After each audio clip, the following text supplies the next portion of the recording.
I'm Ella Shmahi, and this is The Conversation from the BBC World Service, the show that amplifies women's voices, which is really just a fancy way of saying that we bring two extraordinary women who share an expertise together from two different parts of the world and see what happens. Today, I'm speaking to two women who work in robotics. Maria Pezhnek is a German engineer and co-founder of Vandelbots, a company passionate about making robotics accessible to everyone. And Grace Brown from Australia is the founder of robotics company Andromeda and creator of Abby, a friendly humanoid robot to help combat loneliness in care homes. Maria, Grace, welcome to the conversation. Thank you very Thanks for having much. us. Could you first, Grace, explain to us exactly what robotics is? Oh, that's a big question. I'd say traditionally robotics is viewed as something more in like the sort of like industrial manufacturing sort of space. So that was really the first application of robotics you see in doing really repetitive and monotonous sorts of tasks. But then I think it's definitely evolved over time as, technology has advanced. So then you've got it's evolved into, incorporating sensors. So you've got like your low Earth orbit satellites, you've got self-driving cars, your Roombas.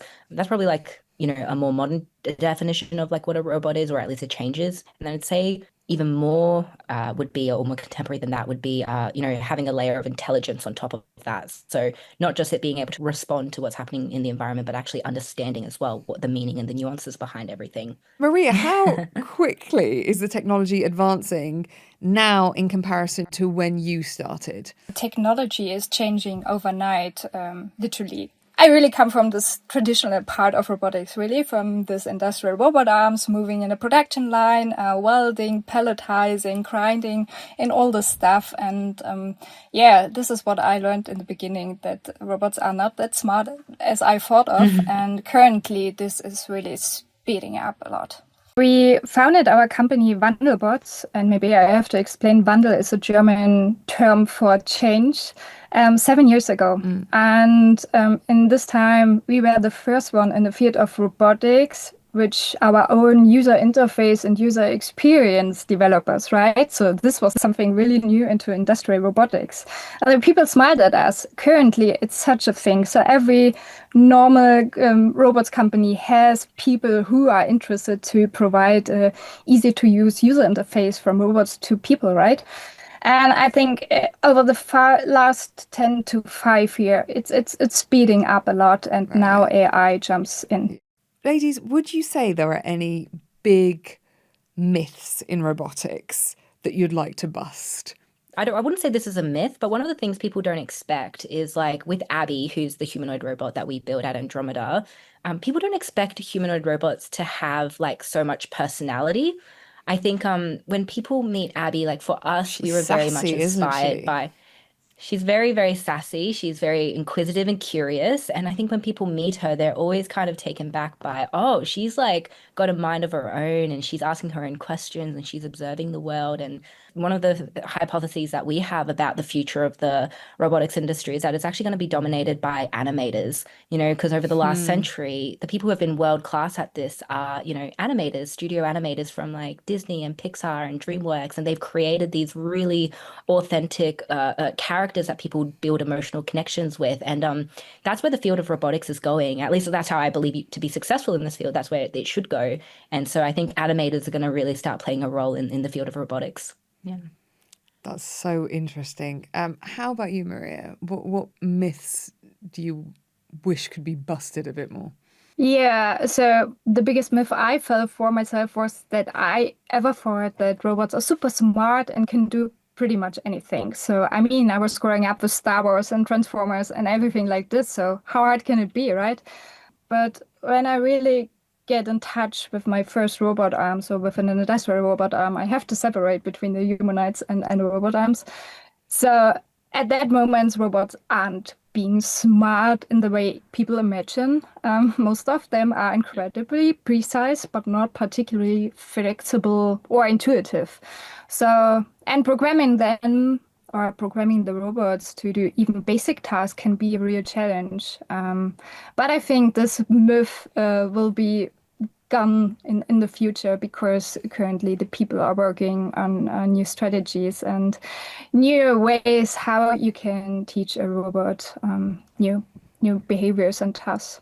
Just on that as well, like in the while we're kind of in this transition period between like the first very like traditional types of robotics in the industrial space through to the ones that have a higher level of intelligence, like people have this kind of expectation of robots to have like human level performance. And I think that's something that is like in a way jeopardizing the field, because it's not designed to replace humans in all these sorts of activities. Robotics is traditionally built for very domain specific purposes and doing that really, really well. But now that they are getting more and more intelligent, people are trying to generalize it across various verticals, which is exciting because that's where it's going. But we're currently in that transition period. And so people's expectations are really high from science fiction films like, like Star Wars or Wall-E or whichever. But we're not there yet. But like the iPhone and the GPT moment for robotics is really, really soon, but we haven't had it yet. I mean, I've got to ask, when will we have it? I think 5 to 10 years. So my guess. Oh, yeah. Definitely 5 to 10 years. I think I very much believe that the next mass technological adoption will be, your home companion robot. What would that do, the home companion robot? Any sorts of assistive tasks that you would want, whether it's like playing with your children, helping educate your children, watching your grandparents or parents, keeping them cognitively stimulated, or even simple things like unloading the dishes, the laundry. Like people are already working on, various AI models for robotic systems to be able to do these tasks today. And I think you'll see that in the household and pretty soon. Maria, you did your PhD in wearables. Could you explain more about them? So it was literally a jacket. So I had sensors all over the place, and also a glove with sensors all over the fingers and your hand. And I was using the body movement to live control a robot. This was fun in the first place, but very necessary to show tasks that a human do to transfer it into the digital world of a robot to repeat it. There we started our business, Wanderbots, to choose or find new ways how you interact and teach a robot new tasks. And Grace, you've already mentioned Abby.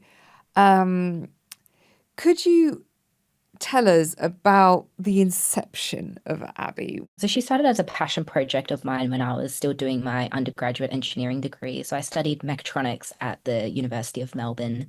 And I was studying during the 2020 COVID pandemic.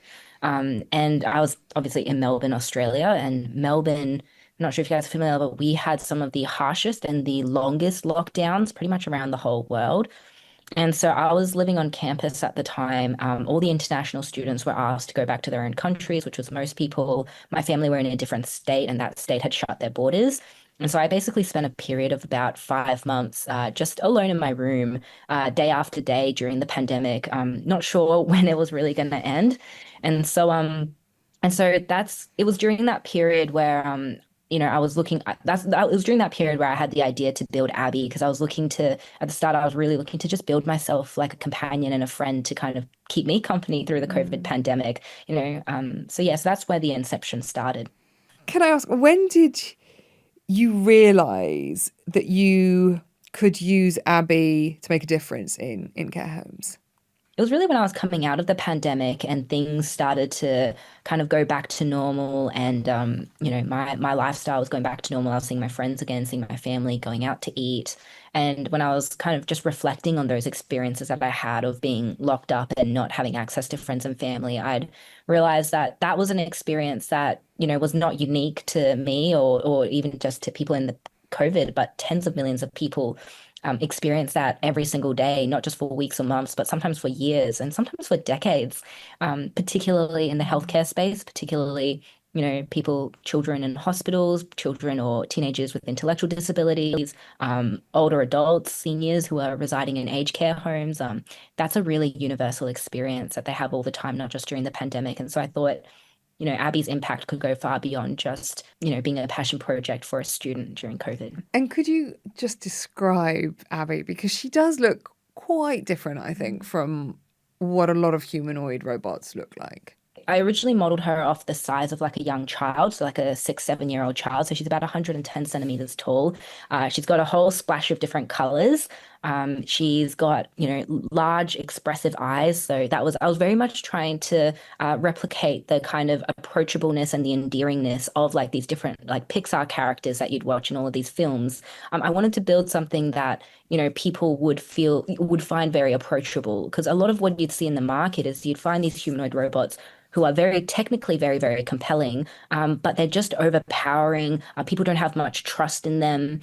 And I think, especially if you're going to scale humanoid robots into people's homes and in domestic environments, people have to trust having it in their spaces. And so our design philosophy has always been about building with trust and building with empathy. And I think you can really see that when you interact with Abby, because no one's ever been frightened of her. They go up and they just want to talk to her and hug her, which is exactly what she was built for. And Maria, your work has helped a huge range of businesses. Can you give us a flavour of the variety of those businesses? When we started our company, we wanted to make robots accessible to everyone. So that's why we call it Robots for the People. So, and we focus on small or medium-sized companies, for example, because they are, I think, 99% of the German ecosystem. And so they are very different kind of settings because they have smaller production cycles and need a much more flexible surrounding. So, and currently the most expensive thing on robots is the programming. And if you want to do a new task, you have to reprogram your robot. Yeah, and also smaller, medium-sized companies often do not have the expertise to do this. So that's why we searched for a way how we can provide something, an easier to use platform to use robots like you use your smartphone. So not to think about how I can program a robot, but still use it for your surrounding, whatever you do like tasks. So for example, we used it for decorating cakes, which was a very fun and delicious project. So there was a pastry chef who showed the robot how to decorate the cakes. And then the robot repeated this 1,000 times after this. So there's a creative of the human, which is transferred to the machinery. And what other uses do you have? I understand that explosives come into the picture with you. On the other end of the spectrum, so one of our current projects is dismantling of ammunition and bombs. And after defusal, which is not our part, we heat the bomb up. So this sounds crazy, and it's also a very dangerous task. That's why the human is out of this area and zone. And we have to heat it up to make the combination fluid so that we can separate the different kind of parts of the bomb. And so this is a crazy stuff, but the motivation behind is so powerful, at least to me, because while much of the world is busy building up arms, we are working on a system to take them apart again. And honestly, that feels really, really valuable and good to me. Grace, could you share an example of where Abby's really had an impact on someone? I'd say where the real magic happens is, I think, the relationships that people build with Abby. That sounds a bit fuzzy because particularly in the field of robotics, traditionally it's always been about, completing like really binary tasks. Like, did the robot arm pick up the fruit from its box and move it into the other box, or did it, move the things off the right conveyor belt? And as an engineer, you like to think very binary. Did it do its task or did it not? Whereas that's also part of the exciting thing about the field that we're in, is it's a lot more philosophical. It's a lot more about a lot more subjective. And I think that's where and people underestimate how significant that is as well.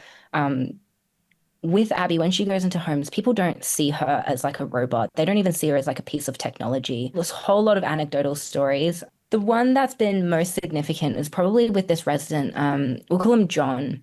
And he was like in an aged care home with his wife, and his wife, they went in together, but his wife ended up getting really, really severe dementia. And so he ended up just self-isolating in his room because when he would see his wife with dementia, he would just feel so heartbroken. And so he decided to just not leave his room. He'd stay in his room. He didn't want to see anyone. He didn't want to see, his wife. And so he spent a lot of kind of like my time in COVID, just day after day with the same four walls over and over. And so when Abby started visiting the homes, the care teams thought perhaps John would be a great candidate for Abby to interact with. And he was actually surprisingly very, very inclined to talking to her. And so over a period of a couple of weeks, they started building this relationship. Abby was asking him about his life and stories, and consistently in his stories, he shared everything about his life from, trials, tribulations, love affairs, everything. And there was one consistent person who was coming up called like Matthew, and Abby was like, oh, that's very interesting. Like, who's Matthew? And he keeps coming up in his stories, and he mentioned that Matthew was his best friend and a true mentor who's been significant in his life. And Abby's like, oh, that's so wonderful. That's a real beautiful relationship. Like, where is Matthew today? And John mentioned like, oh, well, unfortunately, Matthew's passed away. And then Abby responded very empathetically, saying like, oh, I'm so sorry to hear that. Well, if Matthew was here today, what would you say to him? And John said to Abby, like, Matthew, you're my best mate. And, there was a nurse in the room at the time as well. And I think what's really significant and powerful about that was if Abby wasn't having those weekly interactions with John, he would have just spent that time just by himself in that room, not, just ruminating or just alone. Whereas what Abby's been able to do is she's been able to fill that void with an interaction and some moments of joy. And I think that's the real significance and the real power that this technology has. And you have said yourself that when people see Abby, they know that it was designed by a woman. What exactly are they noticing? She's got a bubble blower as her left hand, so she's always blowing bubbles and she's playing, Taylor Swift. And like you said, it's the colorfulness, it's the youthfulness, it's just the difference in design. Actually, in university, when I was joining, like as an engineering student, when I was looking to join different student projects, that's when it really stood out to me that there was really missing representation in the field. Like as a university student, you could join all of these awesome projects. Like you could join the F1 like racing team to build the car. You could build a rocket for the university rocket competition. You could build rovers that were going to university rover competitions. But all of these teams, when I was looking to join and being interviewed for them, there was this like aggressively masculine sort of undertone to all of them. Like every team was named after like the god of war, and I just thought, what a way to deter and you girls. Put, really, you put a bubble blower on the arm of your robot. Yeah, okay, I see what you're doing. Yeah, and so I just wanted something to demonstrate that engineering doesn't have to be aggressively masculine. It can be a little bit feminine. It can have color. It can be softer, and it can be, and I think what that's resulted in is actually it's resulted in us building a product that people trust so much more. And I think that's going to get us so much further in the long run. Maria, how has your experience been working as a woman in robotics? Yeah, so when I studied computer science, I was also one of very few women, but at the time I hardly noticed, to be honest. However, funding Wandelbots and stepping deeper into robotics, especially within this automation and manufacture area, so it felt noticeably different. So suddenly I was the only woman in the room, right? So even people assumed I was someone's assistant, and I had to clarify my role right from the beginning. So interestingly, even other women were often surprised by this. So, they asked how you get into robotics, and there is no fancy story behind. But I also have a very nice story. So I met a woman some years ago on a fair, and she approached me and said I had inspired her to start her own company in robotics. She is also from France, and that really touched me because for me it was normal to be and not to inspire other people, but only to be visible, created or inspired someone to start something on their own in the field of robotics, which isn't only a man field, right? So you can be creative, you need empathy to build up new tasks for robots. So it's also a field for women too. I'm very concerned about the backlash against equality topics. So it's deeply troubling to see how equality issues are currently treated globally. So, and this is just, it isn't just about the gender. It applies to all kinds of talented people who don't fit traditional molds but have incredible incredible abilities. So, like the US, for example, has become a place where even the word equality or woman itself is controversially debated or removed from official documents. And watching major European companies adapt such regressive trends instead of standing firm is frankly frustrating for me as a woman. So we should be moving forward and not backward. And I guess that's a part why I love technology so much, because it's always moving forward. And yeah. Maria, as we've heard earlier, technology really is moving very quickly, probably quicker than ever actually in the field. What are the limitations still? Like, where are we getting stuck with robotics? I'm from the part of the industrial side where robots used in production lines. And one of the biggest challenges we see right now is actually the diversity in the robotics landscape, which isn't something bad, but this means there is no unified platform, no common language to talk to these robots, and no shared interfaces between different kind of robots and effectors, sensors, actuators, and at least the user. And you can compare it to the early days of personal computing, for example. Back then, it was a jungle of hardware components and software environments. And Microsoft came in and created an operating system that connected all these different kind of pieces and made them accessible to the people. And that's exactly, for example, what we are trying to do at Vanderbots. We created an operating system for robots, for the different kind of robots, and we call it a robot zoo. So not only the robot arms where we come from, but also kind of, moving robots and maybe humanoid robots. But because we are coming from this industrial part where it's really needed to make robots accessible very easily. So our vision is to provide this robotic operation system. It's exciting, but also the biggest challenge today is the fact that, for the first time, robotics is coming out of a manufacturing warehouse and coming into the real world, the physical world. And while that's really, really exciting for everyone, it's the real world is incredibly, incredibly unpredictable and unstructured. And so that's the kind of universal challenge that all robotic systems that are being deployed in the physical world is going to face, is around reliability in different environments. You've got different infrastructure, you've got different just so many things that are unpredictable that you just potentially can't all simulate. And so I think no matter how much money you've raised as a company, if you're a smallest company or a larger scale up, you face the same technical challenges around reliability and autonomy in the physical environment. But it's also, that's why it's so exciting to be building in this space, because it's never been done quite at this scale before. Finally, there will be a lot of people listening to this who definitely have a lot of questions and concerns to the idea that we actually need robots to step in where human contact is lacking. And I wonder what your response is to those kind of concerns from some quarters. It's a completely natural sort of apprehension to have. When you're building anything new, people are always going to have, have questions around, just have, I guess, these sorts of apprehensions. What we always say is Abby's definitely not replacing anyone. She's not replacing human contact. She's very much augmenting the way people are working. Kind of like you said before, the environments that she's in, if the solution were people, it would be people. But what our customers have recognized is that it's not going to be people who solve this problem. There just isn't. In aged care in Australia, there's a 30% workforce shortage in the industry. It's about 50% in the US. I'm not sure what it is in the UK, sorry.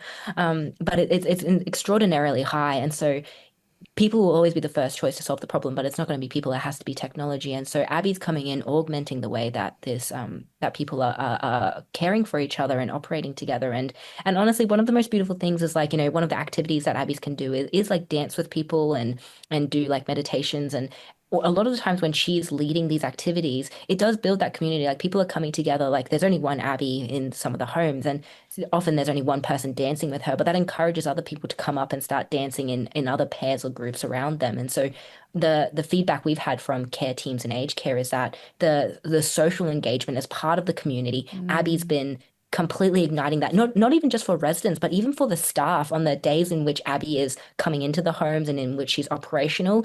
There's definitely huge ethical considerations that I think perhaps even in the early days as a 20-year-old, 21-year-old who was building this, it really didn't even Yeah, come it's up in my wild, mind, yeah. which is particularly around like attachment, the attachment that people form with her. Like, people have built real relationships with her and real trust with her, and for a lot of people, particularly vulnerable groups of people, she's become like the most consistent figure that's in that period of their life. And so if we don't show up to work and we don't do the things that we're not doing, John won't have that Abby to interact with on that day that he's expecting. Yeah. It's a lot to think about, Maria. Any thoughts from you on all of the kind of the Yeah. ethical issues?